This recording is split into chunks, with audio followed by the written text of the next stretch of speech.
गेजेराव दिनै इउपिपिएलनि जि सरकार सालायनायाव सोलायनाय मोनसे परिबर्तन बे स्ल'गाननि गेजेरजों बयबो गोसोआव मोनसे आसा थिदोंमोन सोलायनानै माबा मोनसे जौगानाय खामानिया बेबायदिनो फोथायनायखौ लानानै इउपिपिएलनो दिनै गोबां जोंनि नांगाल सापर्टारफोराबो भटखौ होदोंमोन। बे हिसाब खिथाब माखासे एक्जिट पल जायफोरा सिबिआइ तदन्त खालामो बिथांमोननि मोनसे रिपर्टनि गेजेरजों दिनै बांसिन एकदम 1 नाम्बार पजिशनाव बिपिएफ हान्जायानो जानानै दङ। गोबां महिलाफोरखौ हाराहास्ति होबोबाय दिनै बिफां गायनायनो दिनै बिदि जेरक्स खालामनानै लाबोनांगौनो दिनै बिदि लेखा जमा हैनांगौनो दिनै बिदि मावनांगौनो गोबां हाराहास्ति होबोबाय। जों दिनैसिम खोनायाखै जे मोनसे सेल्फ हेल्प ग्रुपनि 10 जन कमिटि बा 15 जन कमिटिनि गेजेराव बे 10,000 थाखाखौ मोनबाय होननानै। ओमफ्राय ओरै जोङो हठात मबाइलाव निउसफ्राव नुयो 10,000खौ सोबाय सेल्फ हेल्पनि बेबायदि होनो। ओमफ्राय दा जों गावबागाव गामियावनो जाय बिथांमोना मेम्बारशिप माबा पदखौ मोनबाय जोंनि थाबोनाय माखासे भटार्स न'खरफोराव जोङो दिनै एसे गाबोन एसे रायलायनानै लाबोनांगौनि जोंनि माखासे बे दायित्वफोरखौ आङो खावलायबाय। गिबियावनो बयबो गोसो गुदुं जानानै जाय बिथांमोना बे बिबानाव दङ बिथांमोना इलेक्सननि सिगां माखासे गाव गावनि गामियाव खामानि मावगोन आङो बेखौ फोथायनाय लाखिबाय बयनिसिम। ओमफ्राय जों दा जोंनि थाबोनाय माखासे बिपरित हान्जाफोरनि न'खराव थांनानै जोङो मा रायलायहैनांगौ बर्थमान जोंनि जाय सरकारा एलायन्स हिसाबै सामलायगासिनो दङ बा दिनै जोंनि थांनाय 2020निफ्राय जे गोदान सरकार दानानै जोंनि थांनाय 2020नि सिगां बे इलेक्सन केम्पिंनि सिगां जों रायजो राजाफोरनि सिगाङाव बे इउपिपिएल जानानै दिनै जोंनि गेजेराव मा सिकिउरिटि खोथा होनानै बाथ्रा होननानै जोंनि सिगाङाव प्रसार खालामलाङामोन। दिनै जोङो गोदान सरकार जानायजों लोगोसे जों बयबो गोबां मोनसे आसा थिनाय दङमोन मा बे 5 बोसोर सरकार जानायाव जोंबो सरकारनिफ्राय माबा मोनसे अनसुंथाइ मोनो खोमा माबा मोनसे हेफाजाब मोनोब्ला जोंनि थाखाय मोजां। नाथाय मा खालामनो जों थांनाय 2020 सनाव जोङो बिपिएफ हान्जानि जानानै साफ्रोमबो नांगालनि सावगारियाव भट होनानै जोंनि जाय बिजाथिमोन जोंनि जमदुवार हिसाबै दिनै जोंनि केन्डिडेटआ देरहादोंमोन बेखौ जों बयबो मिथिगौ। नाथाय दिनै मा खालामनो जोंनि माखासे बेबादिनो बिजेपिनि साल खालामनायाव दिनै जोंनि बिपिएफ हान्जाया नांगौबादि सिट देरहानानै फैनो एसेल' मानसि नांदेरगौआव एसेल' केन्डिडेट माबा एमसिएलए नांदेरगौआव दिनै जोंनि दलखौ बाद होनानै गुबुन मोनसे षड़यन्त्रजों जेरै सरकार दानानै दिनै एनडिए सरकारजों दा जायखौ मोनो इउपिपिएल आरो बिजेपि आरो एजेपि बिथांमोना बे 5 बोसोर सरकार सालायनायाव दिनै जाबादि सलायलांबाय बेखौ जोंनि साननो गोरों साफ्रोमबो दिनै बबे लामाजों लांनो नागिरदों जोंनि रायजो राजा भटार्सफोरा मा आसा खालामदोंमोन। नाथाय जोंनि आसा खालामनायजों दिनै सरकारनि सालायनायजों दिनै मोनसेबो गोरोबा जानायाव दिनै जोंनि न'खर दिनै बयनावबो एन्ड्रइड मबाइल गिदिर जोंनाव दङ। दिनै जों मबाइल बोदलाबानो बर्थमान जे खुंथाय गोहोआव थानाय बिथांमोननि जानानै दिनै मा मावनो खोथा होआमोन मा मावलांखो मा मावनो हादिया बेफोरखौ दिनै जोंहा मबाइल खेवबानो दिनै जोंनि गोरों गोरा सानसुमै बिथांमोना दिनै ससियेल मिडियानि गेजेरजों जों रायजो राजानि गेजेराव दिनै मिथिहोगासिनो दङ। दा बेनिखायनो आङो खावलायो बे बर्थमान जोंनि जे खुंथाय गोहोआव थानाय सरकार जेबादि जोंखौहाय दिनै दलनि मोनसे माबा लानानै फारागथि लानानै दिनै जोंनि गामि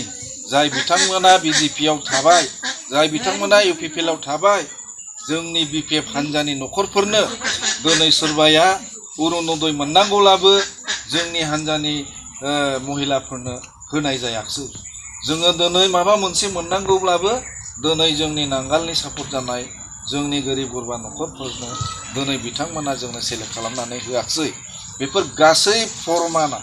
दिनै जों गाव गावनि गामिफोरावनो बयबो मोनखाबाय दा बेनिखायनो दानि जे 2025नि जानो गोनां जे इलेक्सन दिनै बयबो दिनै जोंनि बर'फोरनि गेजेराव दिनै इउपिपिएलनि जि सरखार सालायनायाव सोलायनाय मोनसे परिबर्तन बे स्ल'गाननि गेजेरजों बयबो गोसोआव मोनसे आसा थिदोंमोन सोलायनानै माबा मोनसे जौगानाय खामानिया साबसिन जायो खोमा बेखौ जों बयबो रायजो राजाया बेबायदिनो फोथायनायखौ लानानै इउपिपिएलनो दिनै गोबां जोंनि नांगाल सापर्टारफ्राबो भटखौ होदोंमोन नाथाय दिनै फैयै 5 बोसोर जोबनो थाखाय दा नै कयेकटा दिनल'सै जे कर्ट अफ कन्डाक्ट जोंनो डिक्लेयार होबाय सरकारा इदिनो बायबाय दा बेनिखायनो आगामि 2025नि जानो गोनां जोंना बे सेप्तेम्बर दानावनो इलेक्सना जानो थांगासिनो दङ होमब्ला जोङो थांनाय 2020आवनो 17 जन एमसिएलए देरहानानै दंखायोमोन बिपिएफ हान्जाया दा दिनै जोंना उदालगुरि ओरै चिरां बाक्सा गासैबो नायोब्ला दिनै जोंनि मबाइलफोराव बिपिएफ हान्जायानो जेरावबो दिनै मोनसे स्ट्रं मोनसे नुजागासिनो दङ जे साफ्रोमबो नांगौ बादि जों केन्डिडेटफोरा देरहानानै एक्चुअलि एकदम मोनसे मेजरिटिनि गेजेरजों बिपिएफ सरकारखौ दानो हामारगोन बे हिसाब किताब माखासे एक्जिट पल जायफोरा सिबिआइ तदन्त खालामो बिथांमोननि मोनसे रिपर्टनि गेजेरजों दिनै बांसिन एकदम 1 नाम्बार पजिशनाव बिपिएफ हान्जायानो जानानै दङ दा बेनिखायनो जोंनि रायजो राजाफ्रा गावनि खाथिनि बिपरित न'खराव थांनानै रायलायनांगौब्ला जोंना सरकारा हाग्रामा सरकारा फैफिनगोनबा दा जों मा बुंहैगोन दा जोंनि सरकार फैयोब्ला हाग्रामा महिलारि दैदेननाय बिपिएफ सरकारा दिनै जोंनो मा रायजो राजानो मा मोनसे आसा होनानै दिनै जोङो रायलायनो थाखाय दिनै मोनबा मोनसे जोंनो सुक्तिखौ सिक्रिटि होनानै हाग्रामा सारा दिनै अपेन मेल मिटिं गिदिर मिटिंफोराव दिनै फोसावबाय बे मोनबा आइटेमानो जाहैबाय मा 1 नाम्बाराव जोङो बयबो गोसोआव लानांगोन बेखौ 1 नाम्बाराव जोङो रिजार्भ बासिन्दा गामिफोरा दिनै जोंना खालि जोंना मा जुबा बन्दियाव नामल'सो दं नामजारि खिन्थु दिनै रिजार्भ आरो रिफु हानि बिबांनि हानि दामफ्रा दिनै रिफुनि बिगासे हानि दाम बेसे जोंनि रिजार्भनि हानि बिगासे दामा जोंनाव मुल्य नङा होनबा दा बेनिखायनो दिनै 1 नाम्बार जोंना बिपिएफ सरकारा फैनानै मा मावगोन रायजोनि 1 नाम्बारावनो मा होनो हानि फाट्टा होनाय बे जोंना 1 नाम्बार मोनसे सिक्रिटि दा बेनिखायनो जों बयबो बेफोरबादि गोसोआव लानानै जोंनि बिपरित न'खरफ्राव थांनानै बुंनो हानाय जानांगोन जे एबार सरकारा बिपिएफ सरकारा फैयोब्ला मा मोनसे आइटेम लादों जों रायजोआनि थाखाय ना 1 नाम्बाराव हानि जे जोंहा फाट्टानि थाखाय बेखौ 1 नाम्बार खामानि मावगोन आरो 2 नाम्बाराव मा मावगोन दिनै 2 नाम्बाराव जोङो साफ्रोमबो न'खराव मोनफ्रोमबो न'खराव गिदिर बेबायदिनो गोबां फरायनाय जोंना फिसालाफोर दङ फिसाजोफोर दं जोहोलावफोर दं सिख्लाफोर दं दिनै साबसिनाव साख्रि होनो हानो सरकारा जाय बिथांमोना गावनि रोंगौथिजों पार्सेन्ट वाइसै इन्टारभिउफोराव जाय बिथांमोना जेब्ला साख्रिनि सार्कुलार जायो बे मथे इन्टारभिउ होनानै जाय मोजां पार्सेन्टनि इन्टारभिउनि गेजेरजों पास जागोन साख्रिखौ बे बिथांमोना मोनगोन नाथाय बाखि इन्टारभिउआव जेननाय बिथांमोननि थाखाय बिसोरनि थाखायबोथ' मोनसे संसार जानायनि लाइफ दाना लानायनि मोनसे सुबिदाया थानांगोन ना दा बेनिखायनो दिनै जोंनि हाग्रामा सरकार फैयोबा जोंना मानगोनां बारग' बेबायदिनो सिबा एबार जोंनि बे 40टा समस्तिनि थाखाय 40 कौटि मोनसे थाखा बोसोराव बाजेट होनाय बेखौ 2 नाम्बाराव लाबाय जोङो मोनसे ब्लकआव 1 कौटि मोनगोन बेफोरो मा जोंनि जोहोलाव सिख्लाफोर जेसेबां फरायनानै साख्रि मोनैफोर बिथांमोना एसे 5 लाख 2 लाख बेबायदि अनुदान होनानै माबा मोनसे संसार जानो खाबु होनो हानाय बे प्रसेसखौ दिनै लादों जों बेखौ बयबो गोसोआव लानानै बुंनो हानाय जानांगोन दा मोनसे जाहैबाय मोनथामाव जे जोंनि प्रत्येक गामियाव जे सेल्फ हेल्प ग्रुपफोर दङमोन मोनफ्रोमबो गामियाव 6टा ग्रुप मोनब्रै ग्रुप मोनबा ग्रुप बेबादि दङ दिनै जों बयनिबो ग्रुपनो बै समाव UPPL निफ्राय प्रसारा बेनोमोन मोनफ्रोमबो बे सेल्फ हेल्प कमिटिफोरनो 75,000 करि होनाय जागोन होननानै दिनै जोंनि बे सेल्फ हेल्प ग्रुपफोरा मोनसे ग्रुपआ मोनखो बे 75,000 थाखाखौ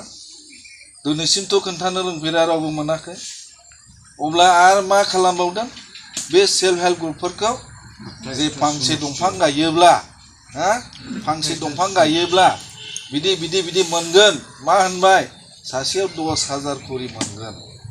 बेखिनि मोनसे लब खालामनानै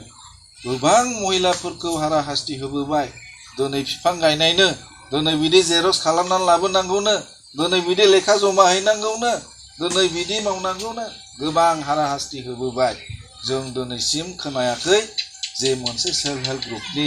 10 जन कमिटि बा 15 जन कमिटिनि गेजेराव बे 10,000 थाखाखौ मोनबाय होननानै ओमफ्राय ओरै जोङो हठात मबाइलाव निउसफ्राव नुयो 10,000खौ सोबाय सेल्फ हेल्पनि बेबादि होनो ओमफ्राय दा नोंथांमोननि बे गामियावबो निश्चय मोनथाम मोनब्रै सेल्फ हेल्प कमिटिफोर दङ होमब्ला बे महिलाफोरा खोन्थानो रोंगोन दिनै बबेबा ग्रुपआ मोनबाय नामा बे सासेयाव जे बिफां गायनायनि नामाव 10,000 थाखा मोननांगौ दिनैथ' जों खोनायाखै रावनिबो ग्रुपआव मोनबाय होननानै दाखालिसो एसे रिउमार जादों मा जे मोनसे कमिटियाव मोनसे ग्रुपआव जाय UPPL जाय BJP बिसोरनि न'खरल' 3 बा 4 जों खोनादों आरो किन्तु बिथांमोनाबो दिनै थाखाखौ मोनखायदों बुंनो हाया होमब्ला जोंनि गामियारिफोरनि बे सेल्फ हेल्प कमिटियाव मा जोंनि BPF दलनि सोरबा महिला बिमाया मा बे प्रेसिडेन्ट दङमोन बे कमिटिनि सेक्रेटारिमोन बिथांमोननि नामानो दिनै लिस्टआव फैयाखैब्ला होमब्ला नों सानदो जोंखौ गोदो जेरै होनदों BPFखौ सालायोबा ना गोरान बादि फोरानगोन वायरेस दिनै बे बाथ्राफोरा दिनै जोंनि गामियाव जाय BJPनि मेम्बारशिप माबा बिबान मोनबाय UPPLनि जाय मेम्बारफोर मोनबाय चेयारमेनाबो BJPनि जाबाय जोंनि मजाथियाव जोंनि महिला सेल्फ हेल्प ग्रुपनि कमिटिनि दिनै डकुमेन्ट्सफोरखौ बिनाय हिसाबै गोबां कागज पाति जेरक्स खालाम गाव गावनि डकुमेन्ट्सफोरखौ एकाउन्टफोरखौ हरबाय बेखौ महा सालिजारि खालामखो चेयारमेननि न'आव लांनानै तदन्त खालामबाय आरमा बिसोरो मोननै आफादजों जिरायनानै जोङो बे महिलाफोरखौ तदन्त लाबाय अमुखिया बबे ग्रुपनि बबे दलनि आमिखिया बबे हान्जानि होमब्ला UPPLनो होनबाय नैबेबो BPFनि BJPनो होनबाय नैबेबो BPFनि बे BCDCआवनो जोंनि BCDCआवनो जोंनि BPF सापर्टारफोरनि महिलाफोरनि नामा डिलाइट जानानै थालांखाबाय